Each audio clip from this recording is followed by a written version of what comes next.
नमस्कार, आपण पाहत आहात नगरसेवा टाइम्स. मी शिवराम कांबळे.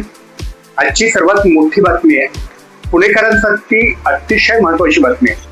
पुणे महानगरपालिका सन 2026-27 या आर्थिक वर्षाचा तब्बल 15,669 कोटी रुपयाचा भव्य अर्थसंकल्प आज मुख्य सभेत सादर करण्यात आलाय.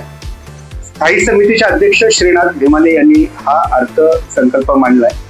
आयुक्तांच्या मूळ अंदाजपत्रकात तब्बल 1,674 कोटी रुपयाची वाढ या अर्थसंकल्पात करण्यात आली आहे. या अर्थसंकल्पात सर्वाधिक लक्ष वेधून घेतलं ते म्हणजे महिला, ज्येष्ठ नागरिक आणि आरोग्य क्षेत्रासाठी करण्यात आलेल्या मोठ्या घोषणा. महिलांसाठी मोठा दिलासा देणाऱ्या घोषणा म्हणजे 500 चौरस फुटापर्यंतच्या मालमत्तेवर 50% मिळकत कर सवलत देण्यात येणार आहे.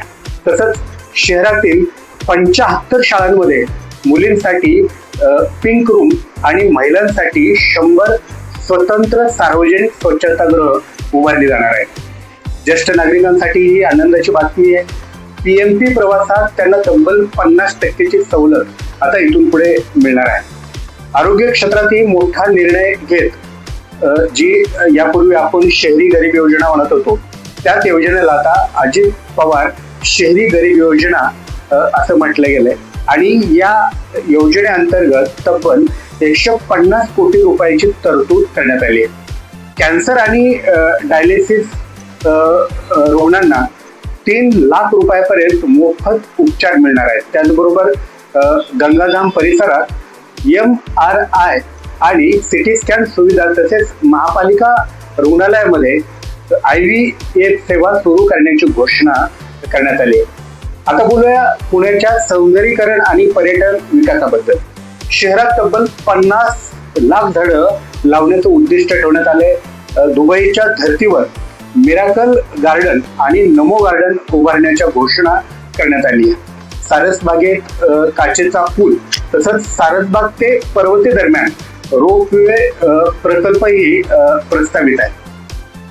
क्रीडा आणि सांस्कृतिक क्षेत्रालाही चालना देत पंडित नेहरू स्टेडियमच्या आंतरराष्ट्रीय दर्जाचा विकास केला जाणार आहे. दिव्यांग खेळाडूंसाठी स्वतंत्र प्रशिक्षण केंद्र तसंच बालेवाडी ते नवीन नाट्यगृह आणि पुणे कला अकादमी उभारण्याची योजना आहे. ऐतिहासिक बालगंधर्व रंगमंदिराचाही पुनर्विकास करण्यात येणार आहे. महापालिकेच्या उत्पन्नात वाढ करण्यासाठी प्रशासन सज्ज झालंय. थकबाकी वसुलीसाठी विशेष कक्ष स्थापन केला जाणार आहे. समाविष्ट गावामध्ये कर आकारणी अधिक काटेकोरपणे केली जाणार आहे. आणखी एक महत्वाची बाब म्हणजे पुणे मेट्रोचा विस्तार आणि PMP सोबत एकात्मिक वाहतूक आराखडा तयार करण्यासाठी भर देण्यात येणार आहे.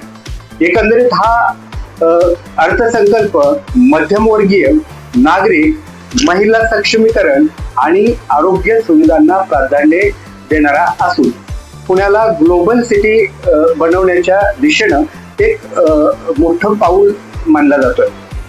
मात्र या सर्व घोषणा प्रत्यक्षात किती आणि कशा उतरतात हे पाहणं आता महत्वाचं ठरणार आहे. या अर्थसंकल्पाचं अजून एक वैशिष्ट्य असं आहे की नव्यानं समाविष्ट झालेली जी पुणे महानगरपालिकेमध्ये नव्यानं समाविष्ट झालेली गावं आहेत त्या गावांच्या तोंडाला मात्र पाणी पुसण्याचंच काम या अर्थसंकल्पाने केल्याचं दिसून येत आहे. त्याचं कारण असं की असं ठोस जी नवीन गावं जसं प्रभाग क्रमांक 15 असेल, जे संपूर्ण प्रभाग हा प्रभाग क्रमांक 15 हा नवीन गावं समाविष्ट झालेली आहेत पुणे महापालिकेत.